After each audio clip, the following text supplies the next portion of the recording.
Salut les gentlemen, aujourd'hui on se retrouve à Ajaccio en Corse, vlog numéro 2. On va visiter ensemble la ville, je vais vous montrer des beaux plans et surtout pour les fans de Napoléon, vous allez être servis pour cette vidéo, donc restez bien jusqu'au bout, ok ?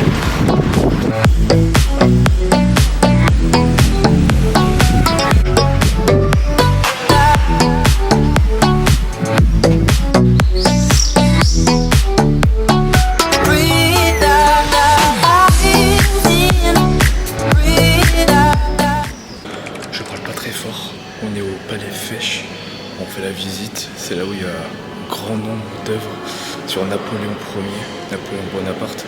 Je vous montre tout ça en vidéo, c'est incroyable.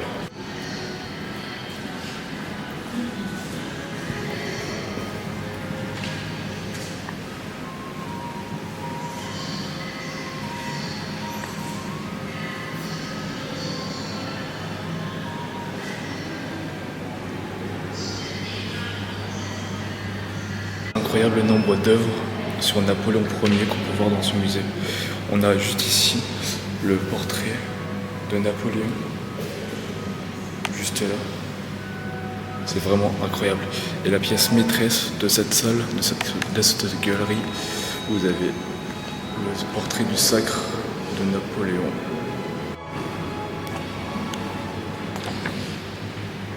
On a ici deux grandes toiles de Napoléon.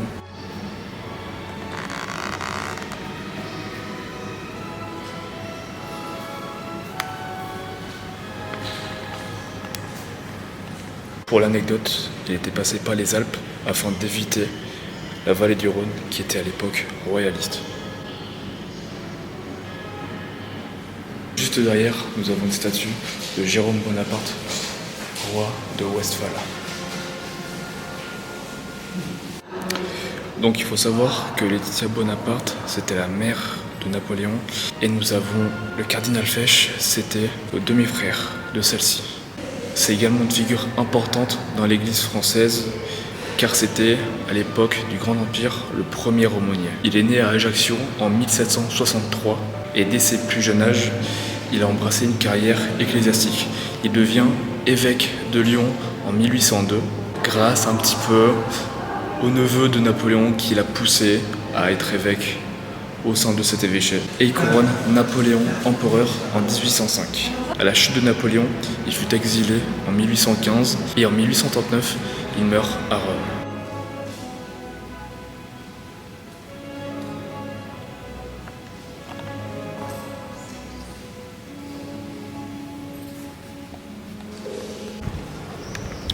Nous sommes ici au Palais Fèche. Donc il faut savoir que le Palais Fèche a été construit sous le cardinal Fesch en 1806.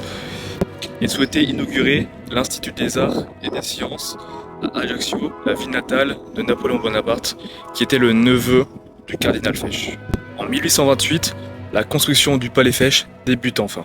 Et en 1839, le cardinal Fesch décède à Rome et il lègue environ 1800 œuvres d'art à la ville d'Ajaccio. De 1857 à 1859, la chapelle impériale, qui est juste derrière moi, est construite par Alexis Paccard. Puis ensuite, dans les années 1975, le musée devient national. Aujourd'hui, le Palais Fèche correspond à peu près au musée des Beaux-Arts que l'on peut retrouver dans certaines villes, comme à Paris ou à Lyon. On vient de sortir du Palais Fèche, c'était incroyable, surtout la collection de Napoléon. Vous avez pu voir les images, franchement, si vous venez à Ajaccio, allez-y, c'est vraiment incroyable.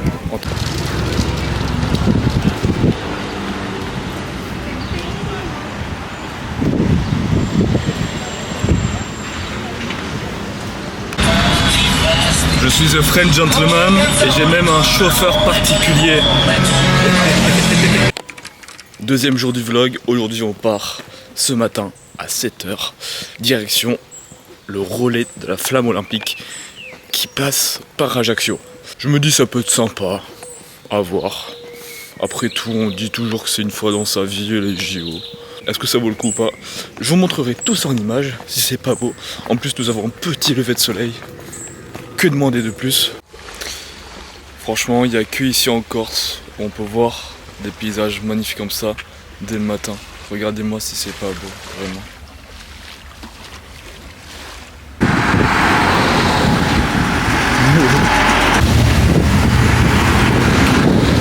Ok, je vous ai mis un extrait juste avant. La caravane de la flamme est passée. Normalement la flamme ne doit pas tarder à arriver. Donc ça t'annonce plutôt pas mal.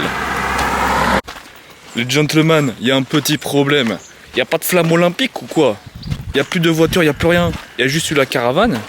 Mais elle est où la flamme olympique? Les amis, en fait il s'est passé un truc. C'est que la flamme, elle partait pas de la parade. Enfin, elle était allumée à la parade. Mais en fait, le premier relais de la flamme olympique, il se trouve en centre-ville. Sauf que moi, là où je suis en vacances, c'est en périphérie d'Ajaccio. C'est dans la campagne. Et bien en fait, voilà. Donc il n'y a pas de flamme olympique. On se retrouve l'après-midi, après la flamme olympique. On se retrouve au centre d'Ajaccio et on va visiter la maison de Napoléon, qui est vraiment pas mal. Faux espoir les amis, c'est trop tard, on reviendra un autre jour.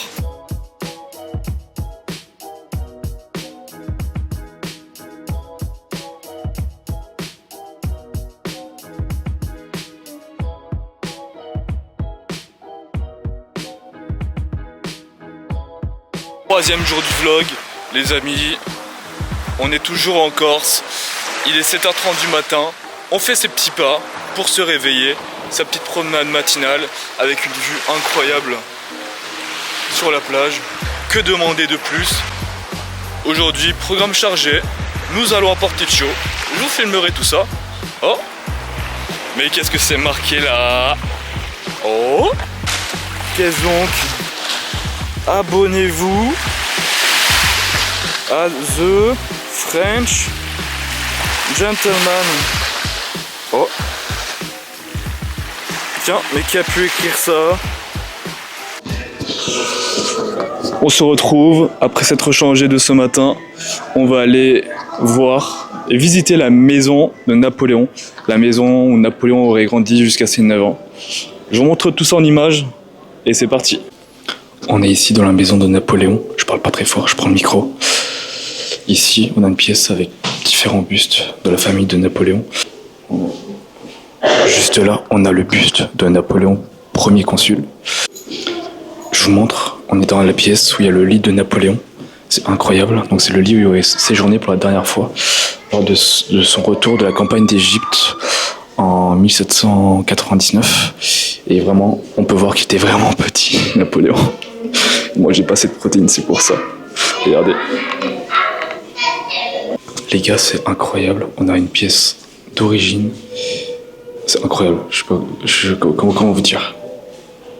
On a ici un original de l'aigle impérial qui était sur un des porte-étendards d'un des régiments de l'armée de Napoléon.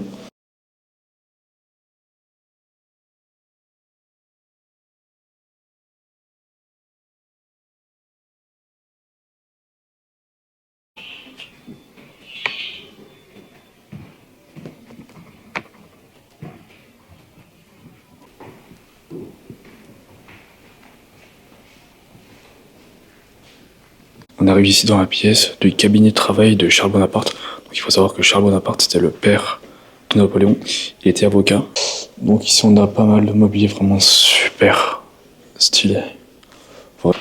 On arrive ensuite dans la chambre natale de Napoléon. L'histoire dit qu'il serait né ici le 15 août 1769 de sa mère Laetitia Bonaparte, en fauteuil avec une espèce de canapé. Ici, nous arrivons dans le salon qui autrefois était une terrasse qui avait été agrandie par Napoléon et sa famille en 1797 après l'occupation anglaise. Et nous avons pas mal de mobilier de l'époque de Napoléon III qui a été amené ici par l'impératrice Eugénie.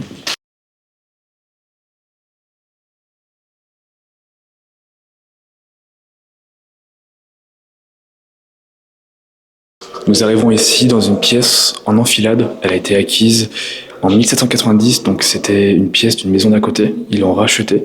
Et ici, pour la légende, Napoléon se serait enfui de cette chambre en 1799 pour rejoindre le continent afin de poursuivre sa carrière politique. Donc je vous montre, c'est juste là. Il y a une petite trappe qui avait été faite. Juste ici, Et ça serait par là que Napoléon se serait enfui de la Corse en 99. Ici on a une magnifique toile de Napoléon en tenue de sacre.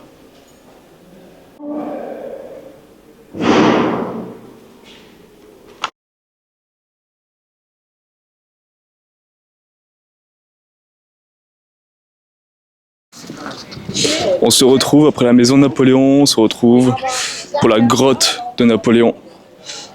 C'est sur la place d'Austerlitz, il y a une immense statue avec Napoléon.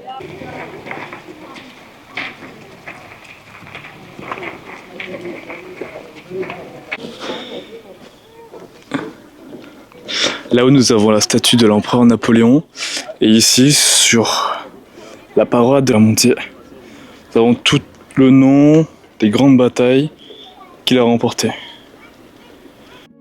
Salut les gentlemen, on se retrouve l'après-midi.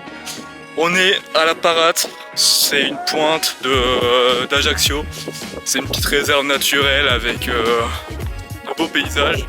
Donc je suis pas du tout dans une petite chemise, mais j'ai pris des affaires pour la plage, un petit transat avec le petit sac à dos derrière.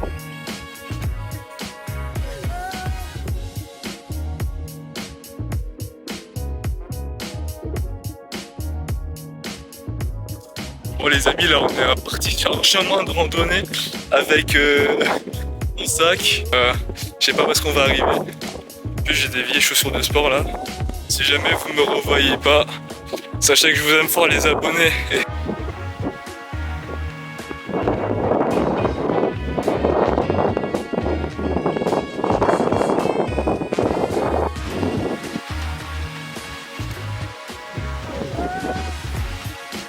Magnifique, regardez les gens.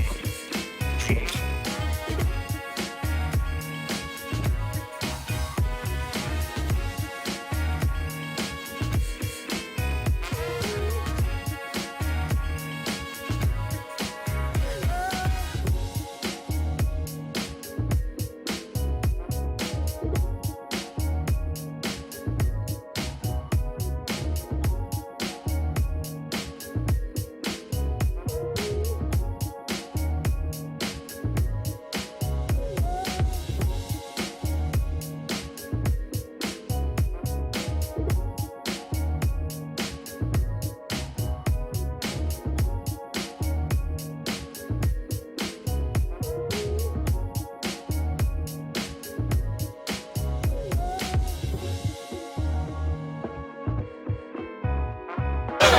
On est au restaurant.